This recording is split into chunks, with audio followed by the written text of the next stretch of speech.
Good morning সবাইকে। আজ মালয়েশিয়ার আমাদের ফার্স্ট ডে। আজ হচ্ছে 22 অক্টোবর বুধবার। ঠিক আছে, আজকে আমাদের প্ল্যান ফার্স্ট আমরা যাব হচ্ছে বাটু কেভস, দেন একটা চাইনিজ টেম্পল দেখব, তারপর হচ্ছে জেন্টিং আইল্যান্ড। এই হচ্ছে আজকে পুরো দিনের প্ল্যান। সব কিছু ডিটেল ভিডিও থাকবে। এখন আমি দাঁড়িয়ে আছি আমাদের হোটেলের সামনে, হোটেল ওকুড। ভীষণ ভালো হোটেল, বুফে ব্রেকফাস্ট ছিল, প্রচুর অপশনস ছিল, খুব ভালো, একদম হাইলি রেকমেন্ডেড। যদি কেউ আসতে চান এখানে বুক করতে পারেন, আমরা booking.com থেকে বুক করেছি।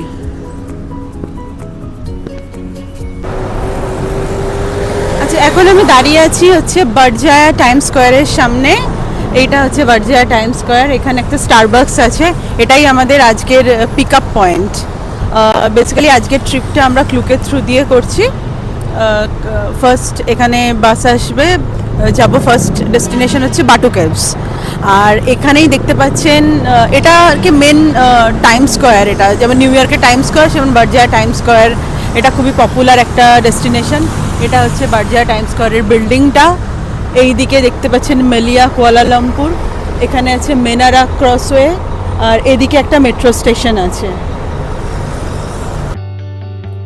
নমস্কার বন্ধুরা, এইমাত্র আমাদের বাসটা বেরিয়ে পড়ল বারজায়া স্কয়ার থেকে, গন্তব্য বাটু কেভস। বাস চলতে শুরু করতেই মনে হলো ঠিক যেন বেড়াতে বেরোনোর আসল আনন্দটা এখনই শুরু হলো। এখনো শহরের মাঝখান দিয়েই যাচ্ছি। চারিদিকে উঁচু উঁচু বিল্ডিং, বিজি রোড, মানুষের ভিড়, একেবারে কোলাহলমুখর শহরের ছবি। কিছুক্ষণ পরেই এই শহরের রং বদলাবে, সবুজে ঘেরা রাস্তা আর পাহাড় চোখে পড়বে। বাটু কেভস কিন্তু মালয়েশিয়ার খুবই গুরুত্বপূর্ণ একটি জায়গা। বিশাল মূর্তি, পাহাড়ের ভিতর গুহা, আর সেই লম্বা সিঁড়ি বেয়ে ওঠার অভিজ্ঞতা। যারা এই ভিডিওটি দেখছেন শেষ পর্যন্ত সঙ্গে থাকবেন, সামনে অনেক সুন্দর দৃশ্য অপেক্ষা করে আছে। চলুন তাহলে যাত্রাটা মন ভরে উপভোগ করি। দেখা হবে বাটু কেভসে। যারা এখনো আমাদের আগের ভিডিওটা দেখেননি তাদের জন্য বলছি, ওই ভিডিওতে আমরা বিস্তারিতভাবে আলোচনা করেছি মুম্বাই থেকে কুয়ালালামপুর যাওয়ার ফ্লাইট বুকিং, কোন কারেন্সি ব্যবহার করবেন, আর হোটেল বুকিং করার টিপস এবং ভ্রমণের সময় কি কি বিষয় খেয়াল রাখা দরকার। আপনি যদি প্রথমবার এই ভিডিওটি দেখে থাকেন তাহলে সম্পূর্ণ তথ্যের জন্য অবশ্যই আগের ভিডিওটি দেখে নেবেন। লিংক দেওয়া আছে ডেসক্রিপশন বক্সে। বাটু কেভসের সামনে দাঁড়িয়ে চারিদিকে তাকিয়ে থাকলে মনটা ভরে যায়। বিশাল মূর্তি, গুহা আর মানুষের ভিড়, সব মিলিয়ে জায়গাটার একটা আলাদা মাধুর্য আছে। আমরা এখন দাঁড়িয়ে আছি একদম বাটু কেভসের সামনে। দেখতেই পাচ্ছেন এটা হচ্ছে মালয়েশিয়ার অন্যতম প্রধান একটা আকর্ষণ ক্ষেত্র। এটা কিন্তু একদমই বাদ দেওয়া যাবে না, এটা একদম মাস্ট ভিজিট প্লেস। এটা হচ্ছে বেসিক্যালি একটা লাইমস্টোনের গুহা, তার উপরে মন্দির আছে। আর পিছনেই দেখতে পাচ্ছেন এটা হচ্ছে লর্ড মুরুগান বা কার্তিক ঠাকুরের একটা মূর্তি, যেটা পৃথিবীর দ্বিতীয় বৃহত্তম মূর্তি। ঠিক আছে, আর এই যে কালারফুল সিঁড়ি, এটা এখানকার একটা প্রধান আকর্ষণ। আর ওপরে উঠে টেম্পল আছে, বেসিক্যালি রামায়ণ কেন্দ্রীয়। এবার ওপরে গিয়ে দেখতে পাবো, চলুন তাহলে দেখা যাক। এই মুহূর্তে আমরা বাটু কেভসের বিখ্যাত সিঁড়ি বেয়ে ওপরে উঠছি। এই সিঁড়িগুলো পাহাড়ের গায়ে তৈরি, আর এখান থেকেই গুহার মূল অংশে পৌঁছানো যায়। প্রতিদিন হাজার হাজার মানুষ এই পথ ধরে ওপরে ওঠেন। সিঁড়িগুলো ভীষণ কালারফুল, যাতে দূর থেকেই জায়গাটাকে আলাদা করে চেনা যায়। উঠতে উঠতে পিছনে তাকালে নিচের পুরো এলাকা চোখে পড়ে। এটাই এই জায়গার একটা বড় আকর্ষণ। পাহাড়টা ন্যাচারালি তৈরি, আর তার ভিতরেই রয়েছে বিশাল কেভ, যেটা বাটু কেভসের মূল পরিচয়। এখানে প্রচুর মাঙ্কি দেখতে পাওয়া যায়, তাই উঠতে উঠতে সাবধান থাকা দরকার। ধীরে ধীরে হাঁটাই সবচেয়ে ভালো। এই সিঁড়ি বেয়ে ওঠাটাই বাটু কেভস ভ্রমণের একটা গুরুত্বপূর্ণ অংশ, কারণ ওপরে পৌঁছানোর আগে এই পথটাই জায়গাটার পরিবেশটা অনুভব করিয়ে দেয়। এখন আমরা পৌঁছে গিয়েছি বাটু কেভসের প্রধান গুহার ভিতরে। এই প্রাকৃতিক লাইমস্টোনের গুহাটি হিন্দু ধর্মের একটি গুরুত্বপূর্ণ তীর্থস্থান। বাটু কেভস বিশেষ করে লর্ড মুরুগানের মূর্তির জন্য বিখ্যাত, আর প্রতি বছর থাইপুসাম উৎসবে এখানে বিশাল ভিড় জমে। গুহার ভিতরে ন্যাচারাল লাইট এবং ছাদের উচ্চতা একসাথে মিলিয়ে জায়গাটাকে আরও আকর্ষণীয় করে তোলে। ধীরে ধীরে ঘুরে দেখলেই সংস্কৃতি এবং প্রাকৃতিক সৌন্দর্য পুরোপুরি অনুভব করা যায়।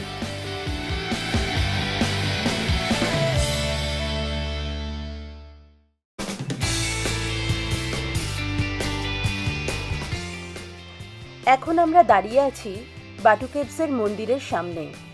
এই মন্দিরটি একটি গুরুত্বপূর্ণ তীর্থস্থান এবং বিশেষ করে লর্ড মুরুগানের জন্য বিখ্যাত।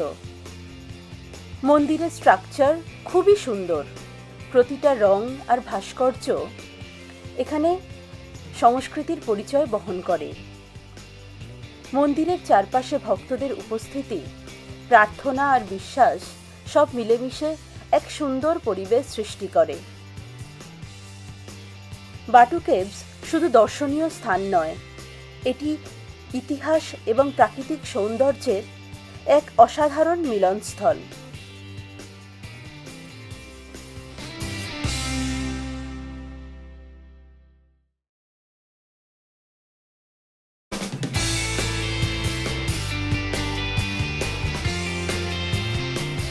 বাটু কেভসের গুহার উচ্চতা প্রায় 325 মিটার। এটা একটা লাইমস্টোনের প্রাকৃতিক গুহা হিসাবে মালয়েশিয়ার সবচেয়ে বড় গুহাগুলোর মধ্যে একটা। এই গুহাগুলো প্রায় 400 মিলিয়ন বছর পুরনো লাইমস্টোনের স্তরে গঠিত। এখানে ভিতরে বিভিন্ন মন্দির রয়েছে, যা মূলত লর্ড মুরুগানের আরাধনার জন্য। কিন্তু এখানে শুধু ধর্মীয় নয়, ভূতাত্ত্বিক দিক থেকেও এর বিশেষ গুরুত্ব আছে। গুহার মধ্যে স্তরগুলো ক্যালসিয়াম কার্বনেটের ক্রমবিকাশে দেখা যায়। প্রতি বছর এখানে থাইপুসাম উৎসবের সময় ভক্তরা বিশেষ আনুষ্ঠানিকতায় সিঁড়ি বেয়ে ওঠে। এখানে প্রায় 272টা সিঁড়ি রয়েছে। উৎসবের সময় কয়েক ঘন্টার মধ্যে সিঁড়ি থেকে নেমে আসা রূপটি পাহাড়ের মধ্যে তৈরি ছোট ছোট গুহাগুলোতে প্রাকৃতিক আলোয় আরও সুন্দর হয়ে ওঠে। বাটু কেভস কেবল দর্শনীয় স্থান নয়, ইতিহাস স্থাপত্যের একটা অন্যতম নিদর্শন। এখানে আসলে প্রতিটি ধাপ, প্রতিটি পাথর কিছু না কিছু গল্প বলে। এখানে আমরা ভিতরের দোকানগুলো ঘুরে দেখছি। এখানে ছোট ছোট হ্যান্ডিক্রাফট আর কালারফুল সুভেনিয়ারের বিভিন্ন জিনিসপত্র পাওয়া যায়। প্রতিটি দোকানেই স্থানীয় শিল্প ও সংস্কৃতির পরিচয় বহন করে। দোকানগুলোর রঙিন পরিবেশ, ব্যস্ততা আর ছোট ছোট জিনিসপত্র একসাথে মিলিয়ে একদম প্রাণবন্ত অভিজ্ঞতা তৈরি করে।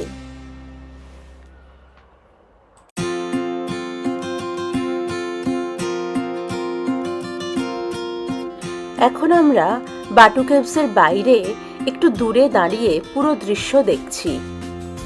সিঁড়ি, পাহাড় আর খোলা জায়গা একসাথে চোখে পড়ছে, একটা চমৎকার প্রাকৃতিক দৃশ্য।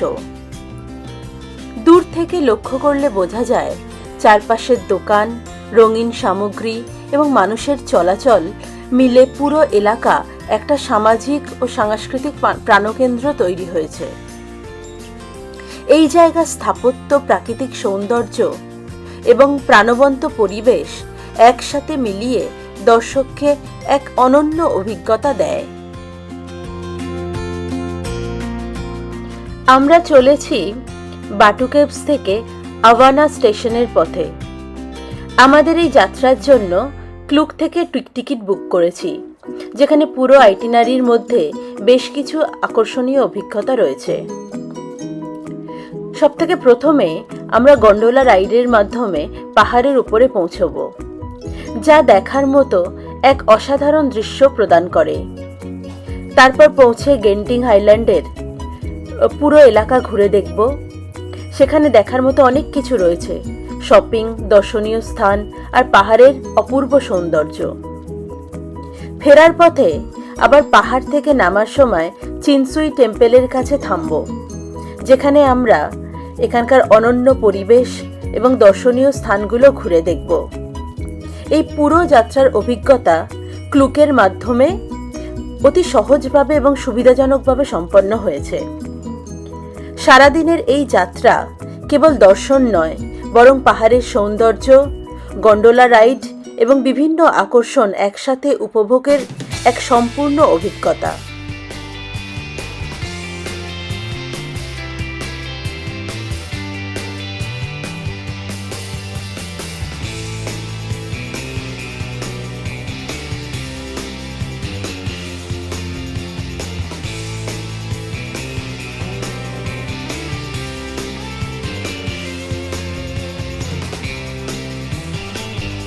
Welcome to Avana Sky Central. এখান থেকে শুরু হচ্ছে আমাদের গন্ডোলা রাইড, যা শহরের অসাধারণ দৃশ্য এবং প্রাকৃতিক সৌন্দর্যের এক অনন্য মিশ্রণ উপভোগ করার সুযোগ দেয়। গন্ডোলা রাইডের প্রতিটি মুহূর্তে আকাশের ওপর ভেসে চলার অনুভূতি দেবে, যেখানে শহর, সবুজ গাছপালা এবং নীল আকাশ একসাথে মিলে খুব সুন্দর দৃশ্যপট তৈরি করে। এই গন্ডোলা রাইডটি খুবই সেফ এবং কমফোর্টেবল এবং যে কোনো রকম এজের মানুষের জন্যই উপযুক্ত। এছাড়া এটি ফটোগ্রাফির জন্যও আদর্শ। প্রতিটা কোণেই রয়েছে খুব সুন্দর ভিউ। আভানা স্কাই সেন্ট্রাল এর গন্ডোলা রাইড কেবল একটা বিনোদন নয়, বরং একটি স্মরণীয় অভিজ্ঞতা, যা এই ট্যুরটাকে আরো স্পেশাল করে তোলে। চলুন ভেসে যাই আকাশের পথে এবং উপভোগ করি এক অসাধারণ সুন্দর দৃশ্যপট। এখন আমরা পৌঁছতে চলেছি চিনসুই স্টেশনে। এই স্টেশনটি আভানা স্কাই সেন্ট্রালের একটি সিনিক পয়েন্ট, যেখানে উপর থেকে সিটিস্কেপ এবং ন্যাচারাল বিউটি একসাথে উপভোগ করা যাবে। দূরে দেখা যাচ্ছে সবুজের ল্যান্ডস্কেপ আর শহরের স্কাইলাইন, যা একদম পারফেক্ট ভিউ পয়েন্ট তৈরি করেছে।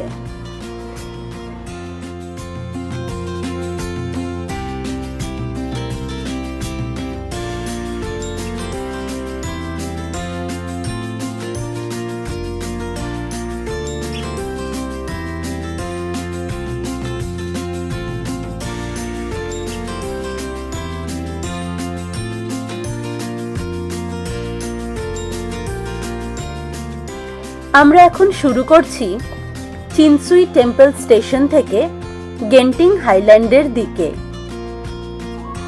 আজকের দিনটা একটু আলাদা। আকাশে ক্লাউডি অ্যাটমসফিয়ার, হালকা বৃষ্টি এবং হাওয়া বইছে। এই ওয়েদারে রাইডের এক্সপেরিয়েন্স আরো ম্যাজিক্যাল মনে হয়।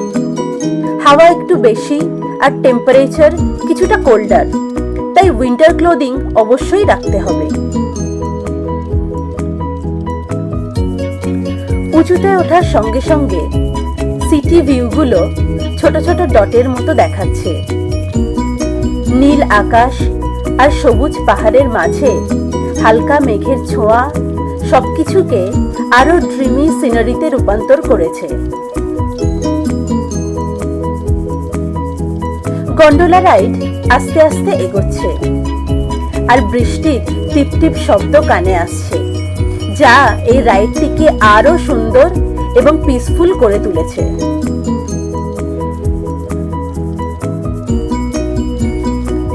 এখান থেকে গেন্টিং হাইল্যান্ডের ডিস্ট্যান্ট স্কাইলাইন দেখা যাচ্ছে।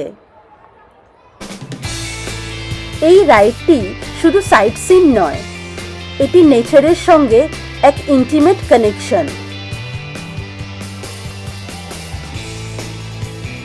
সরাসরি চিনসুই থেকে গেন্টিং হাইল্যান্ড পর্যন্ত রাইড চলতে থাকে, আর একটু ওয়েট, একটু উইন্ডি অ্যাটমসফিয়ার, কিন্তু একেবারে রিফ্রেশিং। এটি একটি পারফেক্ট মোমেন্ট ফটোগ্রাফির জন্য, কারণ মেঘ আর পাহাড়ের কম্বিনেশন এখানে দেখার মতো। এখন গন্ডোলা রাইড আস্তে আস্তে গেন্টিং হাইল্যান্ডের দিকে এগোচ্ছে, আর আমরা প্রস্তুত হচ্ছি নতুন অ্যাডভেঞ্চারের জন্য। সিটি থেকে নেচার, মিস্টি ক্লাউডস, হালকা বৃষ্টি, হাওয়া আর কুলার টেম্পারেচার এর এক কমপ্লিট এক্সপেরিয়েন্স। চলুন তাহলে উপভোগ করি এই ম্যাজিক্যাল গন্ডোলা রাইড, যা এক স্মরণীয় অ্যাডভেঞ্চার হিসাবে থাকবে এই গেন্টিং হাইল্যান্ড ট্রিপের মধ্যে।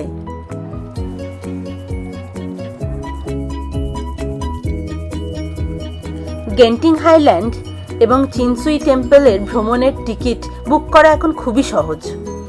আপনি চাইলে ক্লুক অ্যাপ বা ওয়েবসাইট ব্যবহার করে আগেই অনলাইন টিকিট বুক করতে পারবেন। অন্যদিকে আপনি নিজে থেকেও টিকিট কাটতে পারেন।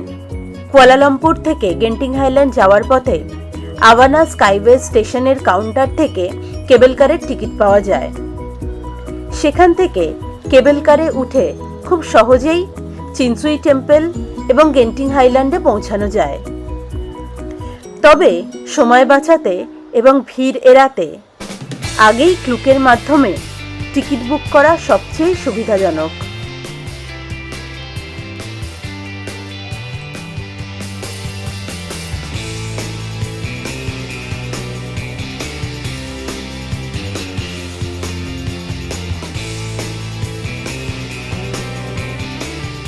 এখন আমরা পৌঁছে গিয়েছি গেন্টিং হাইল্যান্ডের গন্ডোলা স্টেশনে।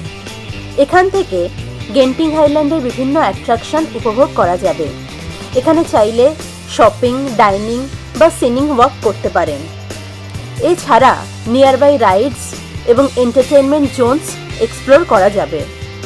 স্টেশনের কাছাকাছি ক্যাফে এবং ভিউ পয়েন্টও আছে। সেখান থেকে পাহাড় এবং মিষ্টি ল্যান্ডস্কেপের দারুণ ভিউ উপভোগ করা যাবে। তাহলে চলুন গেন্টিং হাইল্যান্ডের এই ভাইব্রেন্ট অ্যাটমসফিয়ার এবং সিনিং বিউটি উপভোগ করা শুরু করি।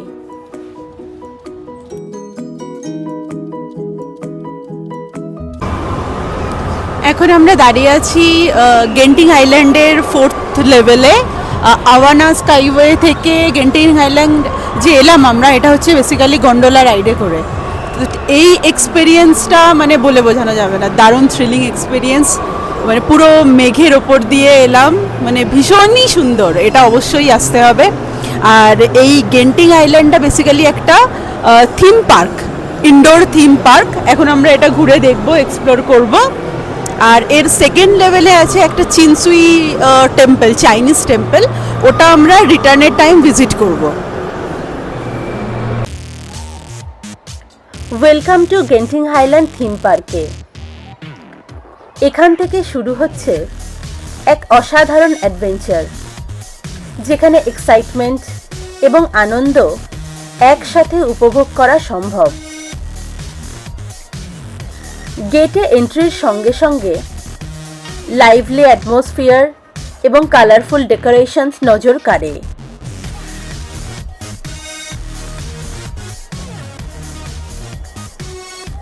থিম পার্কের পাথওয়েজ সুন্দরভাবে সাজানো, যেখানে বিভিন্ন থ্রিলিং রাইডস এবং রোলার কোস্টার চোখকে আনন্দিত করে। প্রতিটি কর্নারের নতুন অভিজ্ঞতা লুকোনো, যা প্রতিটি মুহূর্তকে মেমোরেবল করে তোলে।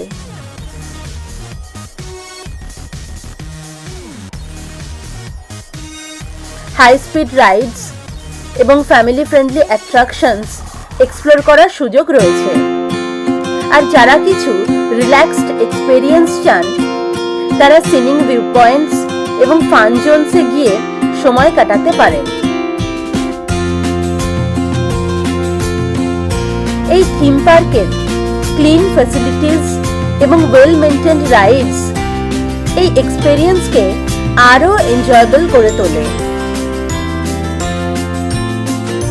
এখানকার প্রতিটি রাইড এবং অ্যাট্রাকশন পারফেক্টলি ডিজাইন, যা থ্রিল এবং এক্সাইটমেন্ট বৃদ্ধি করে।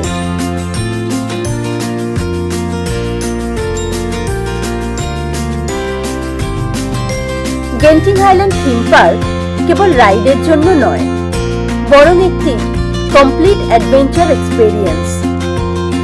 ফান, এক্সাইটমেন্ট এবং মেমোরেবল মোমেন্টস একসাথে উপভোগ করা সম্ভব। চিলড্রেন ফ্রেন্ডলি জোনসও এখানে রয়েছে, যেখানে ছোটরা আনন্দের সঙ্গে সময় কাটাতে পারে।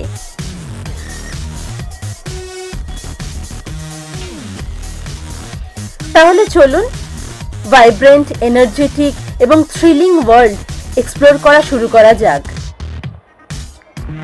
গেন্টিং হাইল্যান্ড থিম পার্কের প্রতিটি মুহূর্ত উপভোগ করা যায়।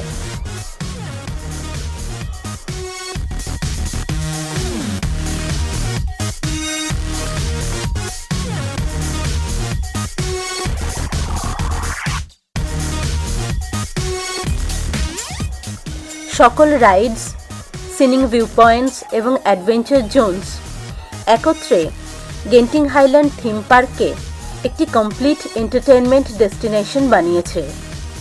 প্রত্যেক মুহূর্তই মনে রাখার মতো এবং পুরো দিনটিকে একটি স্মরণীয় অভিজ্ঞতায় পরিণত করে।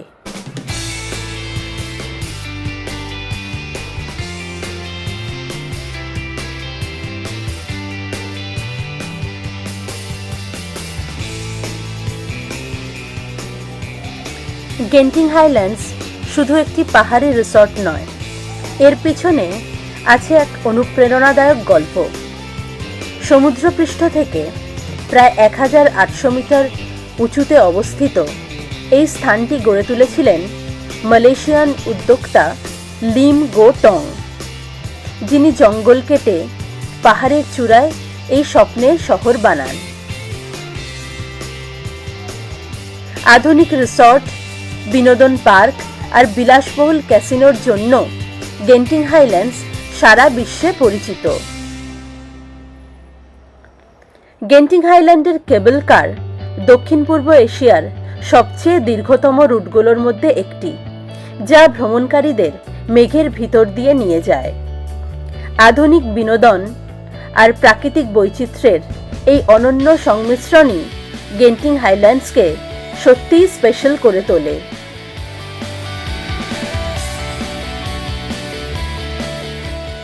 গেন্টিং হাইল্যান্ডস তাই মেঘের কোলে নেচার আর এন্টারটেনমেন্টের এক ড্রিম ডেস্টিনেশন।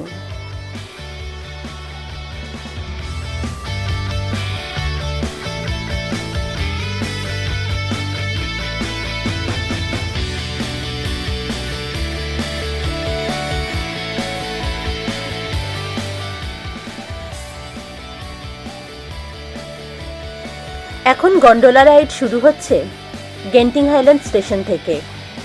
ধীরে ধীরে নিচের দিকে নামছে। উঁচু থেকে দেখা যাচ্ছে পাহাড়ের সবুজ ঢেউ, মিষ্টি ভ্যালিজ এবং পাহাড়ের চূড়োয় ছড়িয়ে থাকা হোটেলস এবং সারাউন্ডিং পার্ক।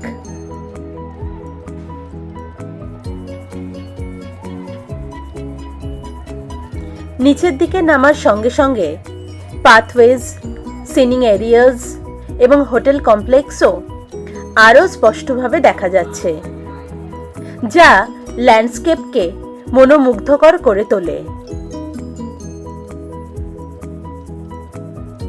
ক্লাউডের মধ্যে হালকা মিস্ট ভেসে চলেছে, আর পাহাড়ের সবুজ এবং বিল্ডিংসের মিলন এক অসাধারণ প্যানোরামিক ভিউ তৈরি করেছে।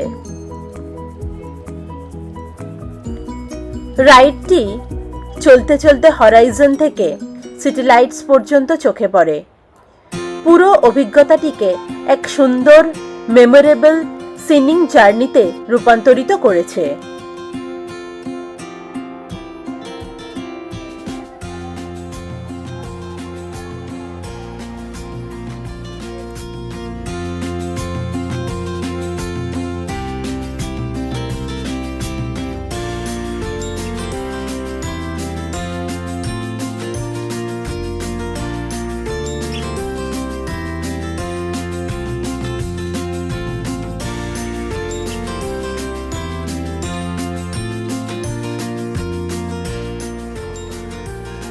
এখন gondola ride Genting highland station থেকে শুরু করে ধীরে ধীরে নিচের দিকে নামছে।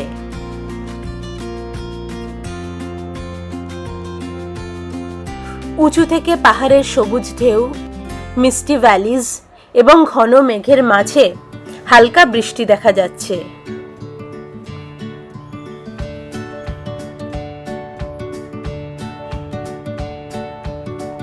বাতাসের সঙ্গে রাইডের জেন্টল সুইং এটা আরো এক্সাইটিং এবং ইমার্সিভ করে তুলেছে।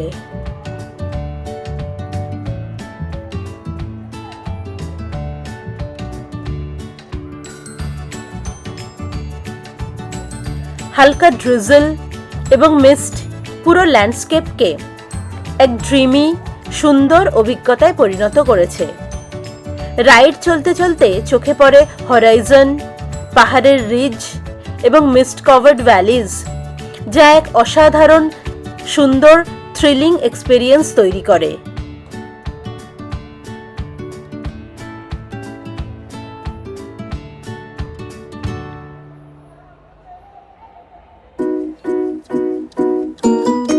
ধীরে ধীরে গন্ডোলা রাইড পৌঁছেছে চিনসুই টেম্পল স্টেশনের দিকে, যেখানে পাহাড়ের মাঝে শান্তি এবং প্রকৃতির সৌন্দর্য পুরোপুরি উপভোগ করা যায়।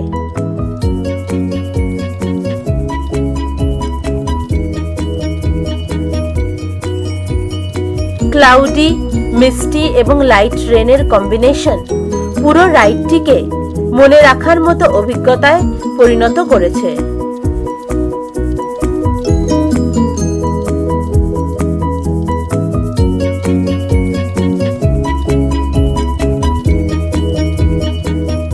এখন আমাদের গন্ডোলা রাইড সেফলি পৌঁছেছে চিনসুই টেম্পল স্টেশনে। স্টেশনের এক্সিট থেকে আমরা ভিতরের এসক্যালেটরের দিকে যাত্রা শুরু করেছি, যা নিচের দিকে নামিয়ে নিয়ে যাবে চিনসুই টেম্পলের কাছে।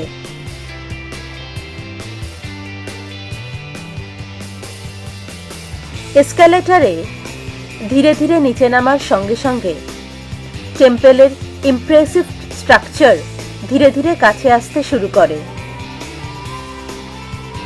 পাহাড়ের মিষ্টি ক্লাউডি অ্যাটমসফিয়ার এবং সুন্দর সারাউন্ডিংস এই যাত্রাকে আরও শান্তিপূর্ণ এবং মনোমুগ্ধকর করে তোলে।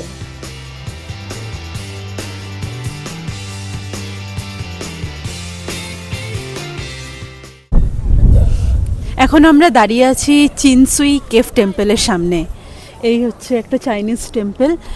জায়গাটাকে মানে স্বর্গীয় বললেও কম বলা হবে, এত সুন্দর মানে বলে বোঝানো যাবে না।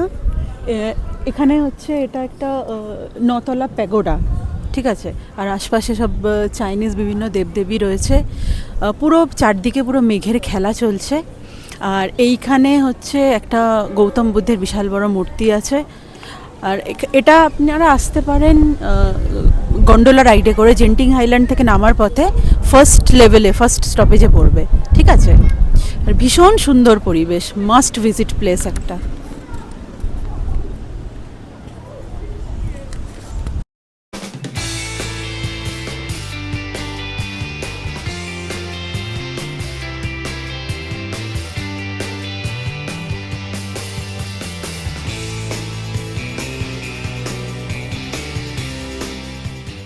চিনসুই টেম্পলে প্রবেশের সঙ্গে সঙ্গে চোখে পড়ে ম্যাজেস্টিক বুদ্ধা স্ট্যাচু, যা পিস এবং ইন্সপিরেশনের প্রতীক।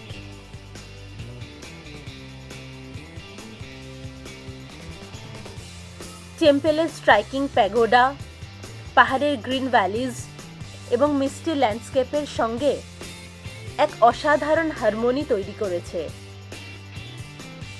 প্যাগোডার ইন্টিগ্রেট ডিজাইন এবং মাল্টি-টায়ার্ড স্ট্রাকচার কালচারাল বিউটি এবং আর্কিটেকচারাল ওয়ার্ক ফুটিয়ে তোলে। সারাউন্ডিং ফরেস্ট, হিলস এবং হালকা মেঘ পুরো ভিউটিকে অপূর্ব সুন্দর ম্যাজিক্যাল করে তোলে।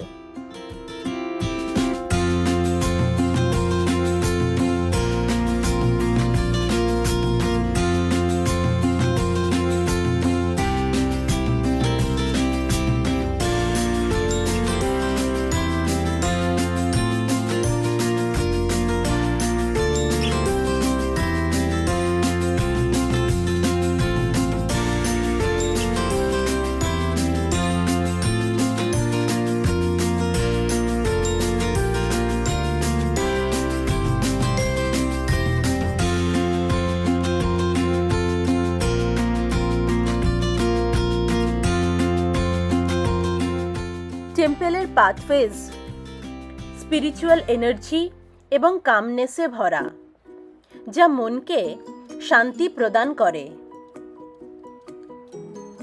চিনসুই টেম্পল কেবল একটা রিলিজিয়াস ল্যান্ডমার্ক নয়, বরং বুদ্ধা স্ট্যাচু, প্যাগোডা এবং ন্যাচারাল সারাউন্ডিংসের একটা পারফেক্ট কম্বিনেশন, যার মাধ্যমে এক আনফরগেটেবল, সিনিক এবং কালচারাল এক্সপেরিয়েন্স প্রদান করে।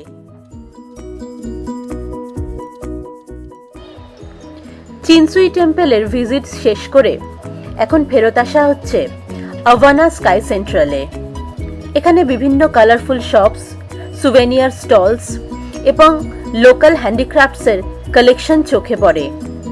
ফুড স্টলসে লোকাল স্ন্যাক্স, রিফ্রেশিং ড্রিঙ্কস এবং কুইক বাইটস পাওয়া যায়, যা শর্ট ব্রেকের জন্য পারফেক্ট।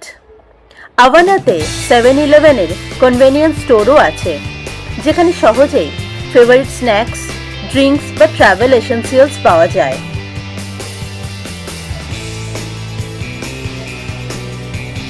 আজকের ভিডিও এখানেই শেষ করছি। পরবর্তী ভিডিওতে ফিরে আসছি মালাক্কা শহর ভ্রমণ নিয়ে। ভিডিওটি কেমন লাগলো অবশ্যই জানাবেন আর সঙ্গে থাকবেন। আর ভালো লাগলে অবশ্যই লাইক, শেয়ার করবেন এবং আমাদের চ্যানেলটিকে সাবস্ক্রাইব করবেন।